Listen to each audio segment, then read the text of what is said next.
Y'all, God has given me a beautiful word tonight, but it's so much to unpack, and I only get 3 minutes. I do not know how to do the 10 minutes, and I'm so upset.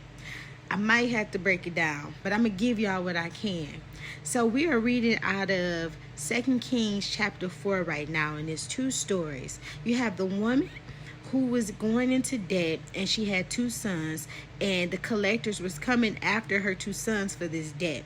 Now she asked the prophet Elisha, could he help her? Well, he asked how could he be of help to her, and asked this woman what did she have in her home.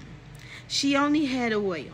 And when she went back home, her instructions that was given from the prophet was to go and get empty jars from her neighbors, begin to fill those empty jars with the oil, and use that as collateral to pay her debt, and what was left over would be for her and her sons, right? That was the first miracle. Now, when she had to perform this miracle, she was instructed to go in the house and shut the door. He was telling her that would be between her and God. The second miracle was with the wealthy woman. The wealthy woman created a space for the man of God in her home. He was so happy with what she did. He said, how could I be of help to you? Could I give a good word to the king? Or could I come with you with a different kind of command? She didn't want anything. So he sent his servant to go observe. But the servant already had observed that she had no son, and that her and her husband were older in age. The prophet called. He called for her. She came, and she stood in the doorway.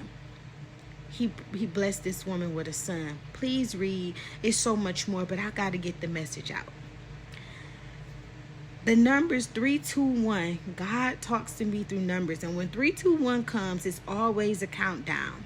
And I got so many different revelations on these numbers, but I'm going to tell you this. At Revelations 3 and 21, God said if you open the door, he's standing in the doorway. If you open the door and allow him to come in, he will come in and he will sup with you. This is the same thing that woman did when Elijah called for her. She stood in the doorway. She opened it up, and God was able to come in and sup with her.